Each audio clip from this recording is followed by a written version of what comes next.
Shalom, salam berkat dari kami untuk pendengar sekalian. Saat ini pendengar akan diberkati dengan program Hari Ini Harinya Tuhan bagian yang ke-8.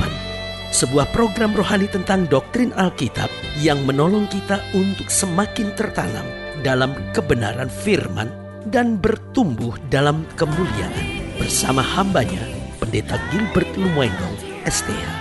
Banyak orang merasa doktrin Alkitab sebagai sesuatu yang membingungkan. Tetapi tahukah saudara bahwa doktrin Alkitab intinya adalah memahami Alkitab dengan benar, dengan pemahaman yang sistematis, sehingga kita terus dapat tertanam di dalam kebenaran firman, sehingga kita terus bertumbuh di dalam kemuliaan Allah.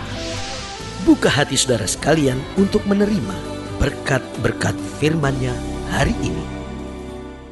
Semua yang terjadi dalam hidup kita tidak ada yang kebetulan. Meskipun ada banyak orang berkata, aduh kebetulan saya di sana ketemu teman lama saya. Kebetulan saya setelah berdoa akhirnya dipertemukan Tuhan dengan orang yang memang saya cari-cari. Aduh kebetulan saya diizinkan masalah ini. Justru masalah itu membawa saya masuk dalam pengalaman-pengalaman yang dahsyat dengan Tuhan. Nah, semua yang terjadi dalam hidup kita harus jujur kita akui tidak ada yang kebetulan. Kenapa tidak ada yang kebetulan? Karena Allah kita sudah mempersiapkan segala sesuatu bagi kita dengan terprogram dan sangat jelas serta teratur.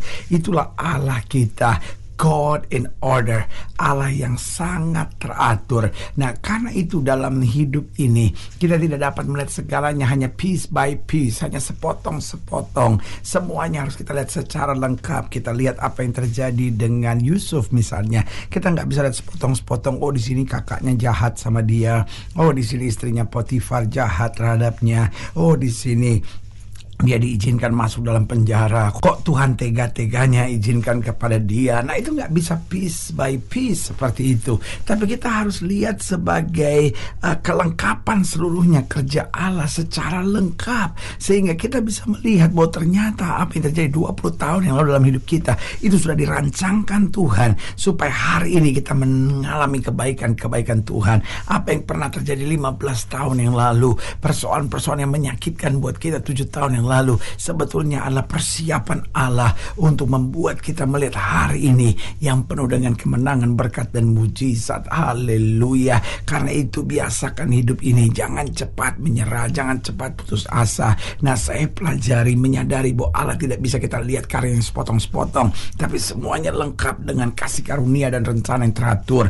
Untuk itu sebelum kita bertindak apapun, kita harus libatkan Tuhan. Sebelum kita mulai apapun, kita minta Tuhan bekerja di tengah-tengah kita.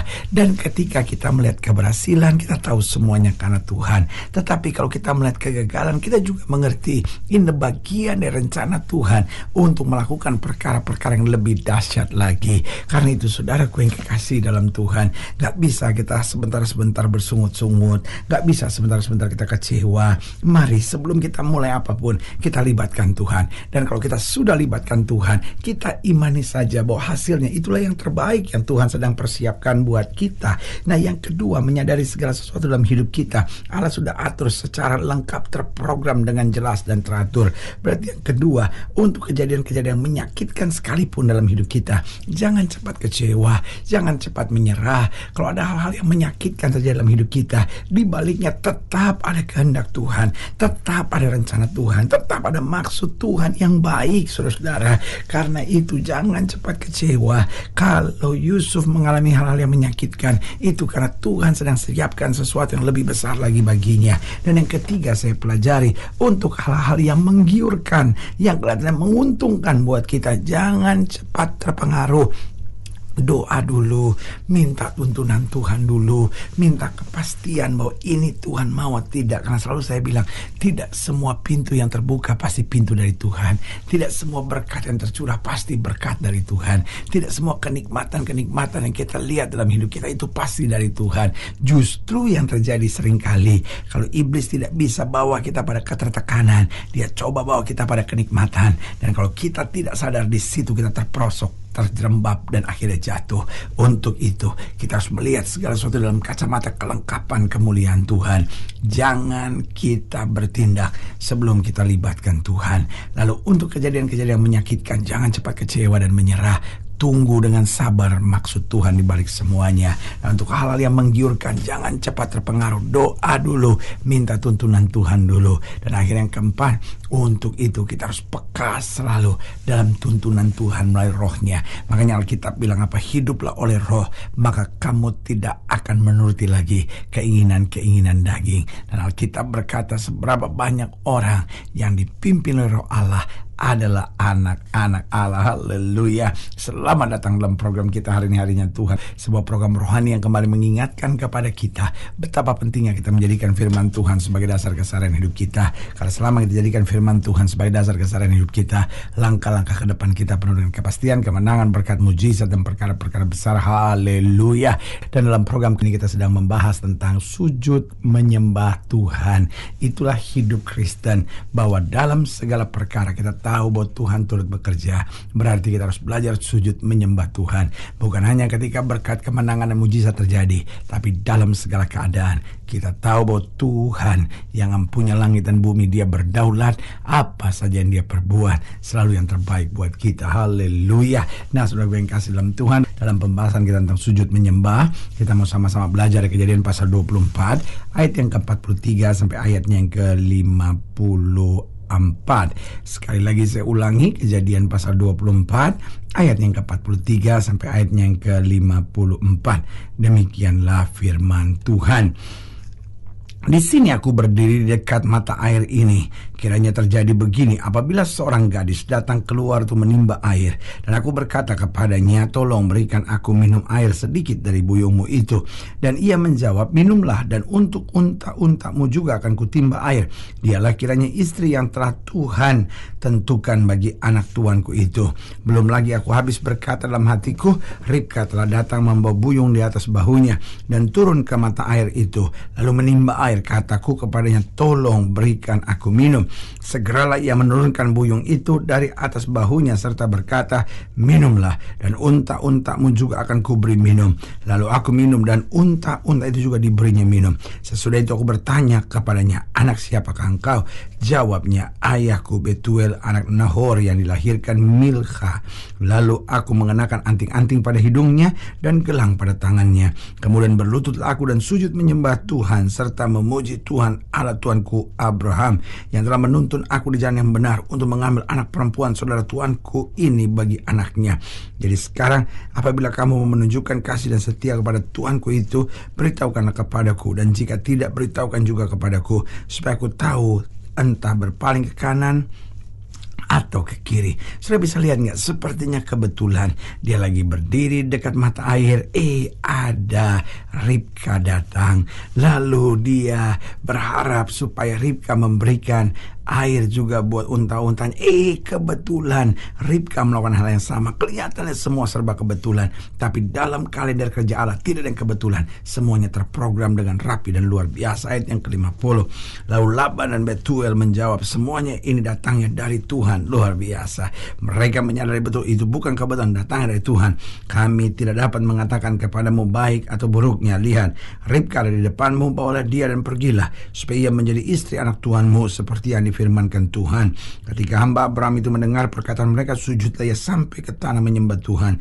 Kemudian hamba itu mengeluarkan perhiasan emas dan perak serta pakaian kebesaran dan memberikan semuanya itu kepada Ribka, juga kepada saudaranya dan kepada ibunya diberikannya pemberian yang indah-indah.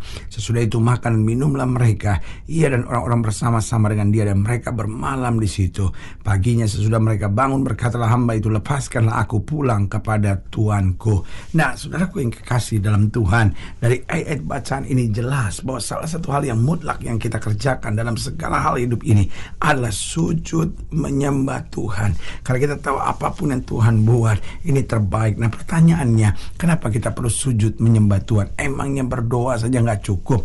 Nah, saudaraku yang kasih dalam Tuhan, berdoa cukup, tapi ada saat-saatnya kita harus sujud menyembah Tuhan. Apa maknanya? Yang pertama, menunjukkan kesadaran kita bahwa kita tidak memiliki apa-apa dan kita bukan siapa-siapa, bahwa semua semua yang kita punya itu datang dari Tuhan. Jadi waktu kita sujud menyembah, sebenarnya kita sedang membuktikan kesadaran kita sedang mengingatkan daging kita bahwa kita tidak memiliki apa-apa, dan kita ini bukan siapa-siapa. Semua yang terjadi dalam hidup kita itu dari Tuhan semata-mata. Yang kedua, sikap sujud menyembah Tuhan ini menunjukkan kesiapan kita untuk menerima perintah. Ketika seorang hamba datang kepada raja dan berkata, sujud Tuhanku, artinya aku siap menerima perintah apa saja. Nah, saudaraku yang kasih dalam Tuhan, waktu kita sujud menyembah Tuhan, dalam roh kita sedang berkata kepada Tuhan, Tuhan, apapun yang kau perintahkan, aku siap untuk mengerjakannya. Dagingku tidak berkuasa lagi, karena aku hidup di dalam tuntunan dan perintah Tuhan saja.